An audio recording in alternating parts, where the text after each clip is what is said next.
네, 정진호 시의원입니다.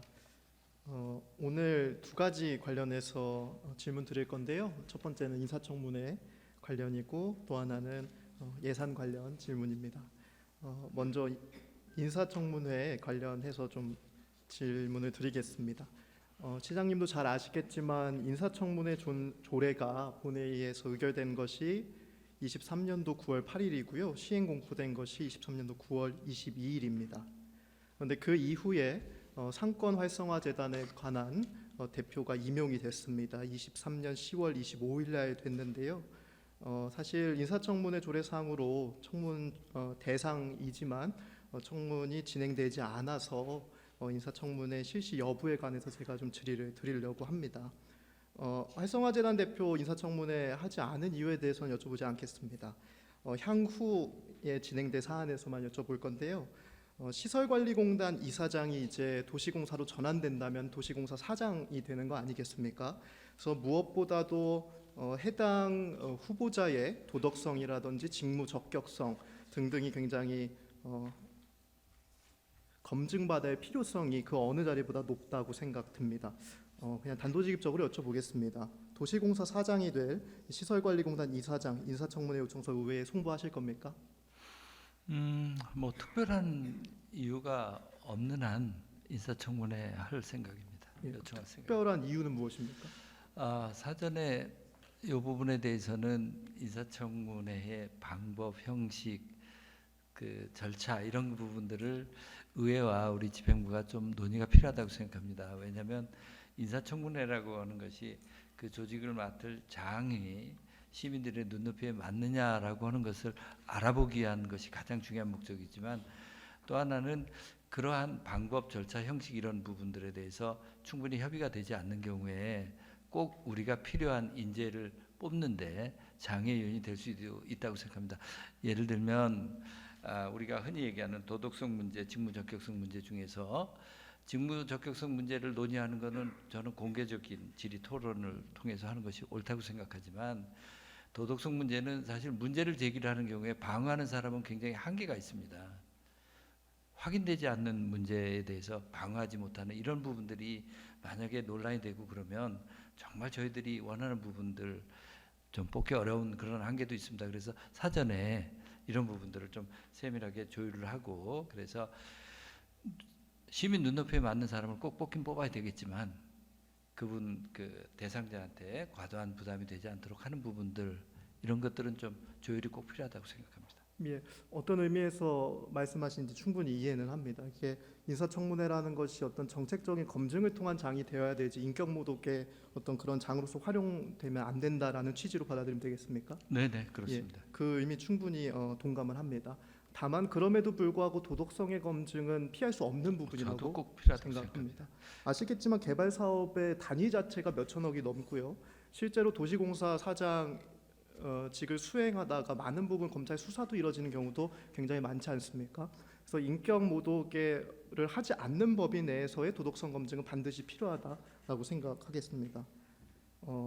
도시공사 사장에 대한 인사청문회가 저희가 무엇보다 더 필요하다라고 느끼는 이유는요. 일단 앞서 다른 의원님께서도 말씀하셨지만 이렇게 재정 위기 상황 속에서 출자를 통해서 공사를 전환해야 되는 타당성에 대해서 문제 제기를 하는 것은 저는 굉장히 합리적인 생각이라고 하거든요. 그래서 제가 5분 발언 때도 말씀드린 것처럼 인사청문회는 어떻게 보면은 그 후보자한테 기회가 될 것이고요. 도시공사가 이를 추진력 있게 추진해 나갈 때 좀 더 시민적인 설득력 그리고 추진력을 확보하는 장으로서 기능할 수 있기 때문에 그런 부분에서 인사청문회를 반드시 시행을 해주실 것을 좀 부탁드리겠습니다. 예, 특별한 뭐 이유가 없는 한 하도록 하겠습니다. 그리고 아까 말씀드린 것처럼 지금부터라도 사전에 좀 그런 것들은 논의를 통해서 예를 들면 도덕성은 반드시 검증을 해야 되겠지만 사전에 서류 같은 것들을 서로 비공식적으로 확인을 하고 그 다음에 확인이 안 되는 것만 비공식으로 질문한다든지 뭐 여러 가지 방법들이 있을 것 같아서 한번 좋은 사례를 만들었으면 하는 그런 생각입니다. 예, 알겠습니다. 도시공사 전환하려면은 사실 의회 동의가 굉장히 많이 필요한 부분 아닙니까? 맞습니다. 예를 들면 의정부 도시공사 출자 동의안 의회 동의가 필요한 것이죠. 그렇습니다. 의정부시 시설관리공단 조직변경 동의안 의회 동의가 필요한 것이죠. 네, 그렇습니다. 예, 그렇기 때문에 인사청문회가 더욱이 필요할 겁니다. 음. 아무런 청문거짓도 젖히지 않고 그냥 공사사장 임명해가지고 의회에다가 출자 동의안 동의해달라, 조직 변경 동의해달라라고 하면은 의원들은 그 어떤 근거와 주장의 타당성을 검토하지 못하고 통과해달라라는 말로밖에 들리지 않기 때문에 무엇보다도 인사청문회 좀 진행을 해야 된다고 보고 시장님의 인사청문회를 진행하겠다라는 의지로 받아들여도 되겠습니까? 네네. 예, 감사합니다. 다음은요. 예산 좀 관련해서 여쭤보겠습니다. 사실 뭐 유례없는 재정 위기 상황이어서 원래는 본 예산에 전부 일괄적으로 반영을 해야 되지만 조금 예산 기술적으로 일부분만 본 예산에 편성하고 나머지는 추경을 통해서 확보해야 된다는 것 저도 충분히 동감을 합니다. 그럼에도 불구하고 제가 좀 두 가지 부분에서는 시장님의 의지를 조금 확인을 하고 싶은데요. 첫 번째는 국가유공자 수당입니다. 2023년도 본 예산에 국가유공자 보훈명예 수당이 전년도 대비 50%만 좀 반영이 됐습니다. 당연히 집행 시기를 고려해서 50%만 반영한 것일 거고 추경을 통해서 50%를 확보할 것이다라는 시장님의 의지 한번 여쭤보겠습니다. 예, 예산을 편성하는 데 있어서 국가 보유공자에 대한 예산은 최상위 순위입니다. 사회적 약자 그리고 국가유공자 최상입니다. 이 부분은 추경에서 꼭 예산 확보될 것입니다. 예, 저도 시장님의 그 말씀 신뢰하고 있습니다. 사실 공동체를 위해서 생명을 바치고 자신을 바친 사람들을 지자체가 보호하지 않으면 도대체 누가 보호하겠습니까? 더군다나 우리가 보호하지 않는다면 향후에 위기가 왔을 때 그 누구도 공동체를 위해서 희생하지 않을 것이기 때문에요. 공동체를 존속하기 위한 어떤 예우 차원을 넘어서 이것은 시장님이 의무라고 생각을 하시고 반영하실 거라고 믿겠습니다.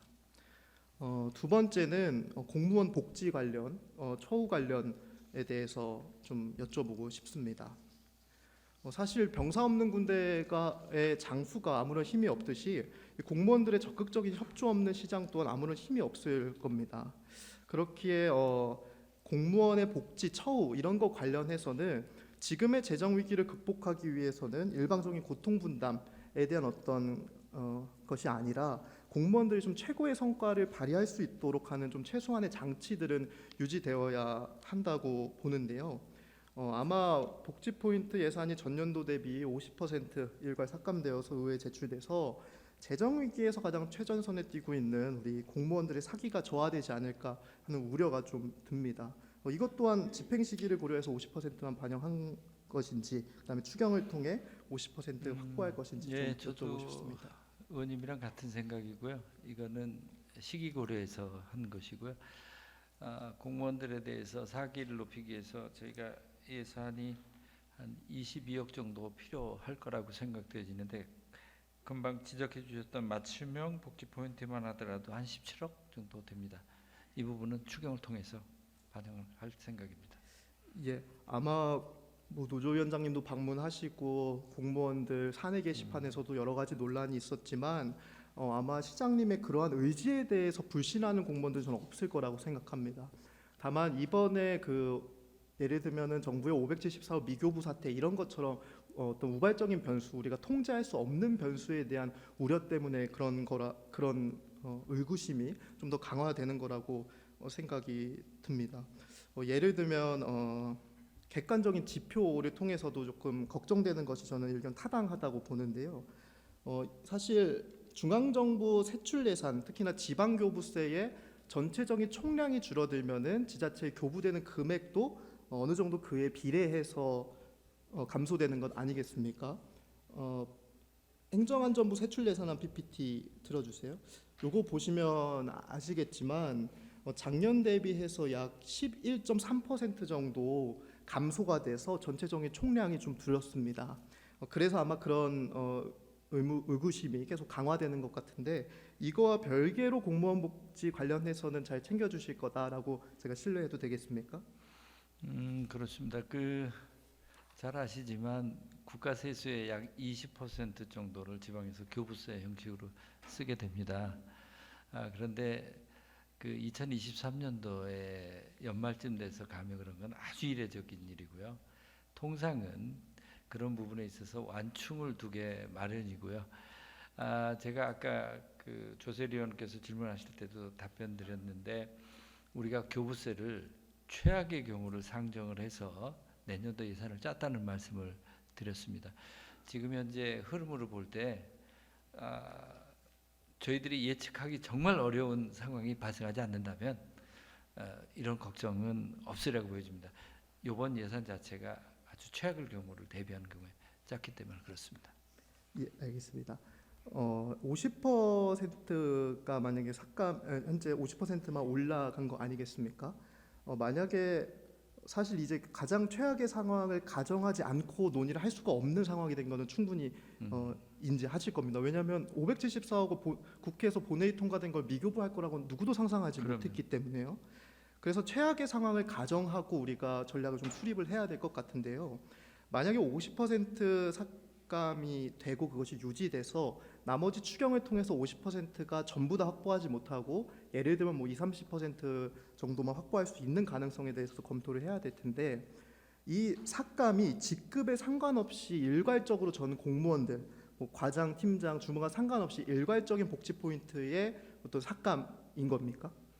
아직까지는 그렇게 세밀하게 고려를 하지는 않았습니다. 아까 제가 추경을 통해서 반영해야 될 것을 550억 정도로 보고 있다고 말씀드렸습니다. 그중에 300억 정도는 기체로 개별 사업에 대해서 매칭해 가게 될 것이고 250억 정도를 분산시킬 때 그 분산의 항목에 지금 지적해 주신 이 내용들이 전부 다 들어가 있어서 예측 가능성에 들어가 있습니다. 그래서 현재로는 가능하다고 생각했기 때문에 직급별로 뭐 한다든지 아니면 30% 반영하고 20% 뺀다든지 이런 플랜 B는 생각하지 않고 있습니다. 예. 우리가 이번에 574억 원 미교부 사태를 우리가 전혀 예상하지 못하고 있다가 조금 재정적으로 힘들었기 때문에 이런 부분에서도 최악의 상황, 특히나 공무원 처우에 관한 거기 때문에 반드시 좀 전략을 짜야 된다라고 말씀드리고 싶습니다. 상반기 재정 흐름을 좀 봐가면서 저희들이 대응하도록 하겠습니다. 예. 재정 흐름을 봐가면서 일단 알겠습니다. 현재로서는 플랜 B 생각 안 하고 있습니다. 예. 그것을 해야 된다라고 말씀을 드리는 거고요. 운영 방식을 세밀하게 짜지 않았다라고 말씀하셨는데 사실 그렇게 할 수도 있을 것 같습니다. 그래서 제가 구체적으로 운영 방식에 관해서 플랜 B 차원에서 운영 방식에 관해서 조금 제언을 좀 드리고 싶은 건데요. 만약에 현행처럼 50% 100%가 다 반영되지 않고 일부분만 반영됐다면 그 안에서 총량을 유지하되 이것을 어떻게 활용할 것인가에 대해서 좀 말씀드리고 싶습니다. 일괄적으로 과장, 팀장, 뭐 주무관 상관없이 복지 포인트의 비율을 일괄적으로 삭감하는 것이 겉으로 봤을 때는 굉장히 공평해 보일 수는 있겠지만요, 공정하진 않다라고 저는 말씀을 좀 드리고 싶습니다. 시장님 혹시 생활임금이라는 개념 아십니까? 알고 있습니다. 예, 잘 아시다시피 물가와 노동환경 고려해서 최저생활비를 보장해주자는 좀 사회적 개념이지 않습니까? 의정부시 또한 생활임금을 조례로 규정하고 있는데요. 의정부시 생활임금 2024년도 기준 얼마인지 아십니까? 제가 정확히 기억 못하겠습니다. 예, 죄송합니다. 제가 너무 그런 걸 물어봐서 226만 원이거든요. 그러면 구급 주무관 초임급여가 얼마인지 아십니까? 208만 원 정도. 네. 그 정도 됩니다. 사실 의정부시가 정한 생활임금이 226만 원인데 이 공무원들 초임 주무관의 임금 수준이 208만 원이다라는 것은 굉장히 뼈아픈 사실인 것 같습니다. 이 공무원으로서 사실 공직에 복무한다는 것 자체가 굉장히 신성하고 좋아서 뭐 그렇게 받아들일 수도 있겠지만 그렇다고 해서 어떤 공직에 복무한다는 것이 이 저임금 구조를 정당화하는 논리로서 활용되면 안 될 것입니다. 공직을 한다는 것 그 자체는 삶을 영위할 수 있을 정도의 소득을 보장한다는 그 토대 위에서 작용이 되어야 될 것인데요. 앞서 비교한 바와 같이 PPT 틀어주세요. 이 구급 주무관 초임 급여는요, 의정부시가 생활임금으로 정한 것보다 월 수령액이 약 18만 원 정도 적고요. 이것을 연봉으로 환산한다면 약 200만 원 정도 가량이 적은 것입니다. 그래서 사실 조례로 정한 생활 임금보다 더 열악한 노동 환경에 처한 것이 초임의 또 젊은 주무관님들 안타까운 현실인데요. 그 박봉의 이 담비 같은 것이 약 100만 원 정도 가량 되는 이 공무원들 복지 포인트인 것입니다. 시장님, 그 실질적으로 현장에서 복지 포인트가 어떻게 쓰여지고 있는지 아십니까? 저는 우리 일반 직원 같은 경우에는 생활비에 대한 보충적인 목적으로 쓰이는 경우가 많다고 생각합니다. 예, 맞습니다. 사실 복지 포인트는 온라인이나 오프라인 상에서 실질적으로 말씀하신 것처럼 현금과 같은 역할을 해서 이 적은 급여 속에 그나마 숨통을 좀 트여주는 공무원들의 가처분 소득을 좀 강화해주는 예산이기도 합니다. 그래서 제가 좀 말씀드리고 싶은 거는요. 만약에 100%가 다 반영되지 않더라면은 총괄 금액은 유지하되 일괄적으로 전 공무원들 부과장, 뭐 국장, 팀장, 주무관 이렇게 일괄적으로 50% 예를 들면 삭감하는 것이 아니라 총량은 유지하되 연차와 임금 수준에 따라서 그 기준을 조금 차등적으로 적용해야 된다라고 생각을 합니다. 말씀드린 것처럼 사실 임금이 생활임금보다 낮은 주무관들의 고통의 크기와 그렇지 않은 공무원들의 고통의 크기는 명확하게 다르기 때문입니다. 시장님도 공무원 출신이어서 잘 아시겠지만 통상적으로 10년 정도 되면 각종 수당들이 붙고요. 그러면서 임금이 안정화되기 때문에 연차별 연봉 기준 보시면서 직급별 소득을 고려해서 총량을 유지하는 선에서 낮은 수준의 임금을 받고 있는 그런 공무원들에게 차등적으로 좀 두터이 지원을 해야 된다고 생각을 합니다. 이에 대해서 시장의 의견도. 예, 좀 전에 말씀드린 것처럼 저는 제 지금 판단으로는 플랜 B가 필요치 않을 거라고 보고 그렇게 안 됐으면 좋겠습니다. 하지만 지적해 주신 것처럼 만약의 경우라는 것들을 생각을 해서 내년 상반기에 흐름을 지켜볼 텐데 그때 정말 우리가 예측하기보다 변수가 정말 나빠지게 된다라고 하면 금방 지적해 주신 그런 기준에 대해서 신중히 보도록 하겠습니다. 예, 감사합니다. 사실 이런 좀 제가 하나의 사례로서 복지 포인트를 말씀드리는 거지만요.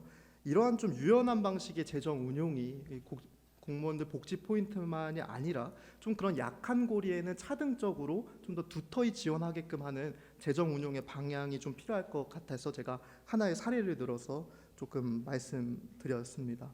그래서 하나의 제가 사례를 든 거니까요. 좀 전 사업적으로 행정을 총괄하시는 시장님이시니까 이런 방향성을 조금 견지해 주셨으면 좋겠습니다. 예, 마무리 발언하겠습니다. 오늘 사실 인사청문회 요청을 시장님이 약속하셔서 인사청문회 관련해서 크게 더 이상 발언할 거는 없을 것 같습니다. 오늘 인사청문회 도시공사 사장 한다고 약속하는 시장님 모습 보면서 협치가 말이 아니라 이제는 행동으로 이루어지고 있구나 하는 희망을 느끼면서 다시 한번 감사를 표하겠습니다. 저 또한 또 인사청문회 통해서 공직 후보자에 대한 명확한 검증을 통해서 우려하는 바가 발생하지 않도록 모범적이고 실질적인 인사청문회 이루어질 수 있도록 최선을 다하겠습니다. 끝으로 재정 관련해서 재정 위기 속에서 재정의 좀 기계적인 고통 분담을 우리가 너무나도 기계적이고 유연하지 못하게 분담을 요구한다면 그 고통은 약한 곳에는 더 크게 느껴질 것입니다. 그래서 항상 재정의 방향은 약한 곳에 두터이 지원한다라는 그 대원칙은 항상 지켜져야 된다고 생각을 합니다. 저 또한 그런 방향을 견지하실 거다라고 시장님의 의지를 믿겠고요. 항상 의원으로서 그 자리 그대로 약자의 곁을 지키는 의정 활동을 통해서 좋은 정치의 모습 보여드리도록 하겠습니다. 시장님 고생 많으셨습니다.